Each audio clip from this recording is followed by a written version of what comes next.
Queen Elizabeth II, the longest reigning British monarch, has passed away at the age of 96. This is a story that many people are paying close attention to today, and I wish I had more to say about it. However, I think the video that we're about to show you is a good example, a good explanation of exactly how I personally feel. Let's take a look. I just wonder what you thought, what your first reaction was when you heard the news that the Queen is under medical supervision. I mean, I think it's pretty sad, like, when anyone kind of gets in that position, like, you wouldn't want that to happen to your own family member. But I'm not, like, the biggest fan of the Queen or just, like, the monarchy in general, so I wasn't, like, that upset or overwhelmed by it. It was just something that happens, I guess. You're not the biggest fan of the monarchy. I wonder why. Mainly to do with, like, British, like, colonial history, things like that. A lot of things that have gone on which have been quite shady, even, like, recently with, like, Prince Andrew and everything. So, yeah, I'm not really their biggest fan. So what I liked about her statement, and look, I don't mean to tone police the individuals who are being far more aggressive in their messaging about the Queen, the monarchy, and colonialism. However, I appreciated her measured critique of the monarchy. And I think that's really what a lot of people are feeling in the country, not just in the UK, of course, I think around the world. Something that really stood out to me recently was the trip that Prince Charles had, Prince William. Prince William had taken to Jamaica with his wife, Kate Middleton, and they were protested because of the history of colonialism, the impact it's had on people's lives across the globe. And so I think it's totally okay to mention that. And I like the way that the person being interviewed by CNN in that video mentioned it in a respectable way, while also bringing up some of the other issues that have come up with the royal family in recent years. So I'll give you some more details about this in just a moment. But Cenk, I want to give you a chance to jump in. Yeah. So, look, it's outdated. It's anachronistic. You guys know it. And so I know we're supposed to respect the feelings of the British here because they're very, very sensitive about their queen and their royalty, et cetera. But do I have to respect that? The queen makes no sense, obviously. Neither does the king. None of this old school monarchy makes sense. Do you know that upon her death, right before her death, she remained the sovereign leader of 15 nations, including Australia, New Zealand, and Canada. She was a sovereign leader of Canada, and she's the head of the Commonwealth of more than 50 nations. This would actually be a really good time for those nations to declare their independence. So I get it. It's just ceremonial, right? But at the same time, you don't need that ceremony. That's from when her family conquered your entire country and then robbed it of its natural resources. Okay, anyways. And so look, but she's a perfectly lovely person, it appears, and everybody says she did a great job, and I get it. I read on all the details, and she was brave during World War II. She helped bring a country together. She did this cutesy thing when she joined the military. Let's keep it. I say cutesy because really they were going to have her go fight the Nazis. Of course they weren't. But she actually became a mechanic for 3 months and did car repairs and the whole thing, and that was great. She did the same rations as the British citizens. She didn't have to do that, so I give her credit.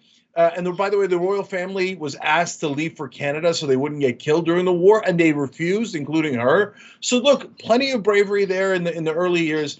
And everybody's always like, oh, she did such a fantastic job. Of course, it depends on your perspective. Look, when she took over in 1952, that was 70 years ago, the British ruled the world. Well, look, it was after World War II, so less so, obviously. But their empire was the largest the world had ever seen. Now they're, a decent-sized country with decent-sized power, but nothing like they had before. So you could look at that and say, you know what? In some ways, she lost the British Empire. Drams. Okay. But I would say, no, actually, she did it. She's kind of like, she might have asked at the end, does Gorbachev still live? Because she's, in a sense, a slow motion Gorbachev.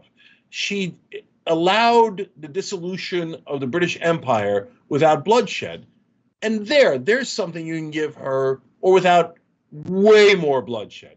So there's something that you could give her some real credit for. All right, Uyghur coming in with some balance. I like it. I like it. Well, the announcement was made in this way. The royal family Twitter page had posted that the Queen died peacefully at Balmoral this afternoon. The King and the Queen consort will remain there this evening and will return to London tomorrow. They included that photo of her. She had fairly recently contracted COVID, and it really did a number on her. She was incredibly sick, fatigued, and it's kind of unclear whether she recovered from that, considering that she was already very old. She's died at 96. These stories, just full disclosure, are very difficult for me to talk about because I really don't know what to say when someone dies. It's an awkward thing to have to cover. Now, she died at the Balmoral Castle, her beloved summer home in the Scottish Highlands. I looked at some images. It did look lovely. Many of her 4 children, 8 grandchildren, and 12 great-grandchildren were there or on their way there, including her son, Prince Charles, who will be the heir to the throne. So he, I guess, is going to be the King of England. Even though it's still just a ceremonial position. So one piece of trivia that might be fascinating for you, just a reminder that Queen Elizabeth has reigned for 30% of United States history. Just let that sink in. It gives you a sense of just how new this country really is, and also just how long she was the monarch of England. Yeah, I've got more fun trivia real quick here to end the story.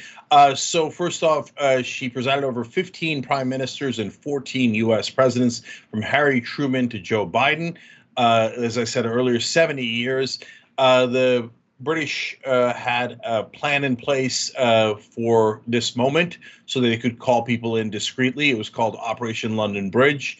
And were going to tell the prime minister that the Queen has passed with the code words of the London Bridge has fallen, or the London Bridge is down. I don't know why they need code words. It's the Prime Minister, and they're about to announce it to the whole world anyway. They could just say the Queen died. And yes, the Queen is dead. Long live the King. That leads me to Charles. He is now King Charles III. You guys really want to, serve under King Charles III? They're just people. I know everybody knows that now, but I guess some folks are clinging on to the old days where they're like, and by the way, there's some people in America, I interviewed one of them, right-wingers, including Peter Thiel, Blake Master, J.D. Vance, that are now looking forward to a monarchy in America. So there's still some lunatics who think, oh yeah, those people are special and chosen by God to rule over us. Cuckoo for Cocoa Puffs. That was obviously an excuse they used to just hold power over you. Last fun fact, apparently Charles was thinking of going with King George VII, I think. Why? Why did they change their name in the middle? It's so weird, but he didn't, and he's now officially King Charles III.